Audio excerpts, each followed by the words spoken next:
नमस्कार दोस्तों, आपका हमारे चैनल भक्ति मार्ग में स्वागत है। आज हम नाग पंचमी की कथा सुनाएंगे, जिसको सुनकर आपको बहुत अच्छा लगेगा। तो शुरू करते हैं। किसी नगर में एक सेठ जी रहते थे। उनके 7 पुत्र थे और सातों शादीशुदा थे।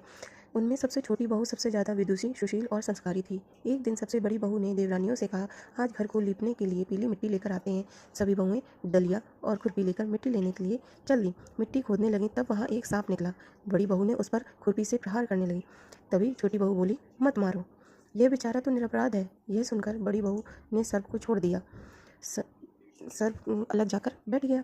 छोटी बहू ने सर्प से कहा कि मैं तुम्हारे लिए दूध लेकर आती हूँ, तुम यहीं बैठो।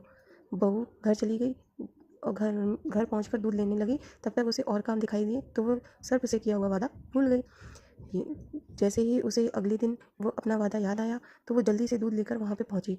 देखा, सर्प वहीं बैठा हुआ था और बोली, भैया मुझे माफ़ कर दो, मैं अपने कार्य में लग गई तो मैं आपसे किया हुआ वादा भूल गई। सर्प बोला, मुझसे झूठ बोलने के लिए मैं तुम्हें माफ़ नहीं करता, लेकिन अभी तुरंत डस लेता, लेकिन तूने मुझे भैया बोला है, इसलिए आज से तू मेरी बहन हुई। चल, जो मांगना है वो मुझसे मांग ले। छोटी बहू बोली, भैया मेरा कोई नहीं है, आज मुझे एक भाई मिल गया तुम्हारे रूप में और मुझे कुछ नहीं चाहिए, बस मैं जब भी पुकारूं तुम चले आना। कुछ दिन बाद सावन का महीना शुरू हुआ। सेठ जी की सभी बहुएं अपने पीहर जाने के लिए छोटी बहू से बोली, तेरा तो कोई भाई नहीं है, तू कहाँ जाएगी। यह सुनकर छोटी बहू बहुत रोई और उसने वही सर्प को याद किया। तो सर्प मनुष्य का रूप धारण करके उसके घर आया और बोला, मेरी बहन को भेज दो। सबने कहा, उसका तो कोई नहीं है। तो वो बोला कि मैं इसके दूर का रिश्तेदार का भाई लगता हूँ, रिश्ते का भाई लगता हूँ। इस तरह विश्वास दिलाने पर घर वालों ने छोटी बहू को उसके साथ भेज दिया। उसने छोटी बहू को बताया कि मैं तुम्हारा अशरफ भाई हूँ और तुम्हें अपने साथ अपने घर नागलोक ले जाने आया हूँ। डरना मत, बस तुम मेरी पूँछ पकड़ लो। छोटी बहू ने जैसा अशरफ भाई ने बोला वैसा ही किया। वह उसकी पूँछ पकड़ी गई और नागलोक में पहुँच गई। जब वे नागलोक पहुँचे तो नागलोक का धन ऐश्वर्य देखकर छोटी बहू चकित रह गई। नाग ने अपनी माता से बोला कि ये मेरी छोटी बहन है, इसने मेरी जान बचाई थी, हमारे साथ कुछ दिन रहने आई है। छोटी बहू को उसकी माँ ने गले से लगा लिया, खुशी खुशी रहने लगी। ऐसे ही अशरफ के छोटे छोटे बच्चे हुए तो उसकी माँ दूध ठंडा करके उनको एक घंटी बजा करके बुलाती तो सारे बच्चे आ जाते। घंटी की आवाज़ सुनकर सारे बच्चे आ जाते और दूध पीते और चले जाते। एक दिन छोटी बहू माँ से बोली कि माँ, आज मैं दूध ठंडा कर देती हूँ। दूध ठंडा हुआ ही नहीं था, उसने पहले ही घंटी बजा दी।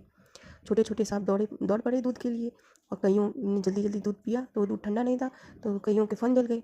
तो सर्प गुस्से में बोले कि हम इसे डसेंगे। माँ ने खूब समझाया, तब उसने बच्चों ने माफ़ कर दिया। तो अशरफ की माँ उससे बोली कि बेटा, इसे उसके घर छोड़ा। छोटी बहू को हीरे जवाहरात देकर उसे विदा किया। सारी धन दौलत देखकर बड़ी बहू बोली, इतना सब कुछ दिया है, इतनी सारी दौलत दी है, तो घर झाड़ने के लिए भाई से एक सोने की झाड़ू भी ले लेती।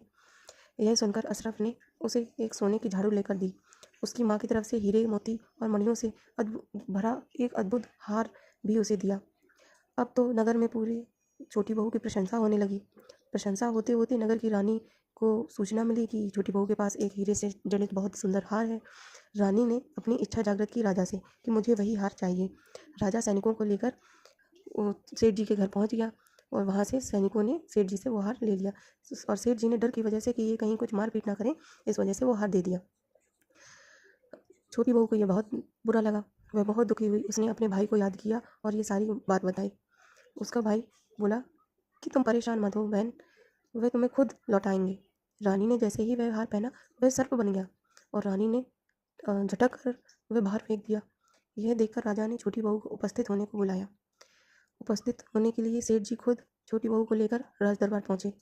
राजा ने छोटी बहू से पूछा, तूने क्या काला जादू कर दिया है। छोटी बहू बोली, राजन मुझे क्षमा कीजिए, यह ऐसा ही हार है, यह मुझे मेरे भाई ने ही दिया है।